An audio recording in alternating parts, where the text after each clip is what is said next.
네, 안녕하십니까. 네, 오늘은 유기질 비료와 화학 비료의 특징과 차이점에 대해서 간략히 말씀드리겠습니다. 먼저 유기질 비료의 정의입니다. 유기질 비료는 어떤 것이냐? 먼저 유기물을 함유하고 있는 비료라고 말씀드릴 수 있습니다. 유기물이란 말 그대로 이제 그 아직 분해가 덜 된 식물의 잔사라든가 이런 것들이 이제 유기물이 됩니다. 그래서 이제 이 유기질 비료가 비효를 나타내기 위해서는 부숙 과정이 필요합니다. 그래서 이 부숙 과정이란 간단하게 말씀드리자면 그 유기물이 썩는 과정을 거쳐서 무기태로 전환되어야만이 비로소 비효가 나타난다. 그렇게 말씀드릴 수 있습니다. 그리고 비료 법령상에는 유기질 비료는 부산물 비료 중에 하나입니다. 다음 이제 화학 비료의 정의입니다. 화학 비료란 우리가 무기질 비료라고도 합니다. 그래서 이제 화학 공정을 거쳐서 생산된 비료로서 정제된 비료다. 그렇게 말씀드릴 수 있습니다. 그리고 법령상에는 화학 비료란 그런 항목은 없고요.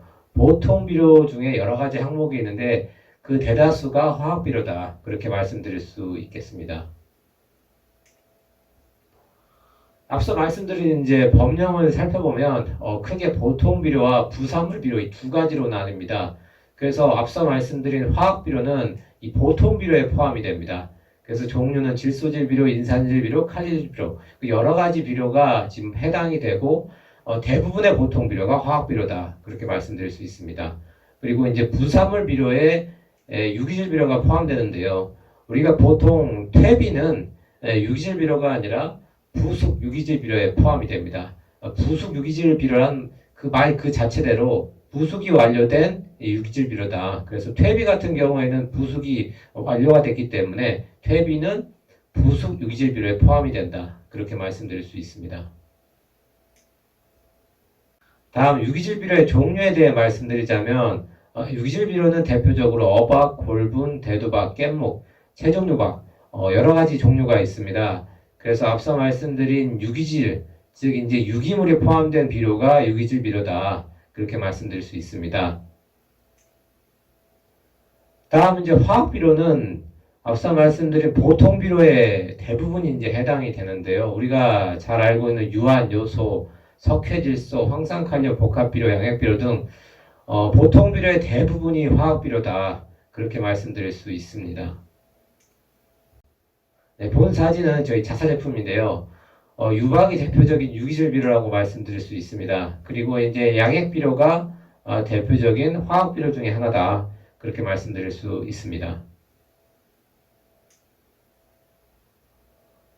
그러면 이제 유기질 비료의 특징에 대해서 조금 말씀드리자면 일전에 말씀드린 대로 1차적으로 무기태로 전환이 돼야 됩니다. 그래서 사실은 이제 이 부분은 질소의 어떤 변화 과정을 좀 자세히 설명을 해드려야 되는데요. 그 부분은 제가 다음 시간에 좀 자세히 설명을 드리겠습니다. 그래서 유기질 비료는 1차적으로 유기태가 무기태로 전환이 돼야 비로소 작물이 흡수가 된다. 즉 이제 비효가 나타난다. 그렇게 말씀드릴 수 있습니다. 그리고 미생물 친화라고 말씀드렸는데 그 유기질 비료의 이제 유기물이 그 부숙되는 과정에서 미생물의 역할이 있습니다. 그래서 유기질 비료가 무기태가 전환되는 과정 그리고 이제 작물에 흡수되는 과정에 미생물이 여러 역할을 합니다. 그래서 유기질 비료는 미생물에 친화적이다. 그렇게 말씀드릴 수 있습니다. 그래서 땅심을 살린다고 흔히들 말하지 않습니까? 그래서 땅심을 살리는 거는 미생물의 활성을 높인다와 상당히 좀 밀접하게 연관이 있습니다. 그래서 땅심을 살리는 데는 유기질 비료가 상당 부분 장점을 가지고 있다. 그렇게 말씀드릴 수 있습니다. 그리고 국산 원료 사용이 가능하다.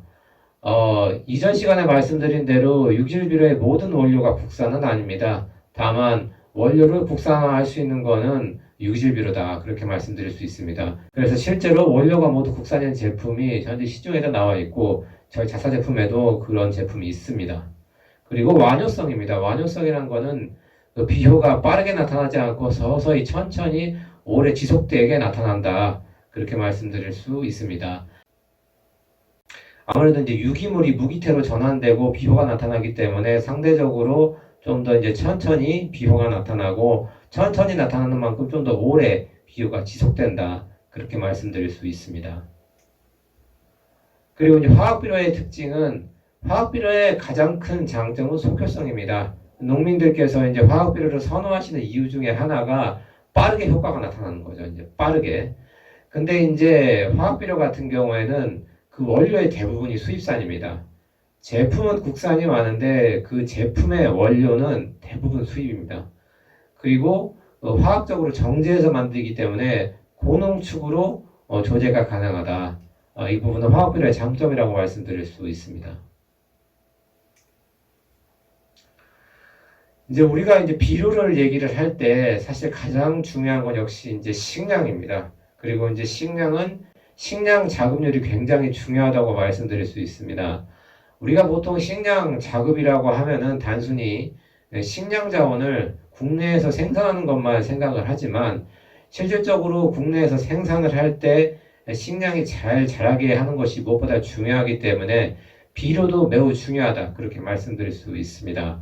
그런데 식물을 국내에서 재배를 하되 그 원료가 전부 다 이제 비료 원료가 수입산이면은 실질적으로 진정한 의미의 식량 자급이라고 보기엔 좀 어렵죠. 그래서 비료 원료 국산화도 식량 자급과 굉장히 밀접한 영향이 있다. 그렇게 말씀드릴 수 있습니다. 앞에서 이제 유기질 비료, 화학 비료를 말씀드렸습니다. 그러면은 어떤 비료를 확대하는 것이 맞느냐? 결론부터 말씀드리자면 특정 비료만을 확대하는 건 조금 무리가 있습니다. 왜냐하면 앞서 말씀드린 식량 자급만 생각을 하면 원료를 국산화하는 게 중요하기 때문에 유기질 비료를 확대하는 게 맞습니다만 우리가 이제 수경 재배라든가 즉 이제 화학 비료만 할 수 있는 분야가 분명히 존재하기 때문에 화학 비료를 완전히 버릴 수는 없습니다.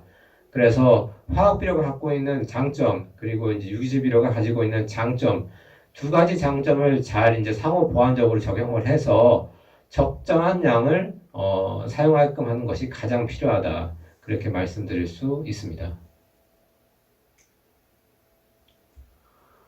그래서 오늘은 제가 이제 유기질 비료와 화학 비료에 대해서 그 차이점과 특징에 대해서 간략하게 말씀드렸습니다.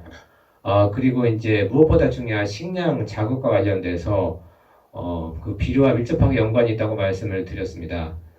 그래서 무엇보다 이제 식량 자급에 중요한 것은 식량을 국내에서 생산하는 것도 중요하지만 그 국내에서 식량을 잘 생산하기 위해서 그 원료 역시 국산화하는 게 무엇보다 중요하다 그렇게 말씀드릴 수 있습니다. 하지만 그렇다고 해서 비료 원료를 국산화할 수 있는 유기질 비료만 일방적으로 확대하는 것은 우리나라 현실적으로 좀 어렵기 때문에 화학 비료만이 적용할 수 있는 분야가 분명히 존재하고 또 유기질 비료가 적용될 수 있는 부분이 분명히 또 존재하기 때문에 각 비료를 상호 보완적으로 적용을 해야만이 비로소 우리나라 농업과 비료 산업에 도움이 된다. 그렇게 말씀드릴 수 있습니다. 오늘 강의 내용은 여기까지고요. 다음 시간은 제가 그 유기질 비료와 화학 비료 설명 드릴 때 유기태에서 무기태 전환을 말씀드렸습니다. 그 부분에 대해서 조금 더 세세하게 말씀을 드리도록 하겠습니다. 네, 감사합니다.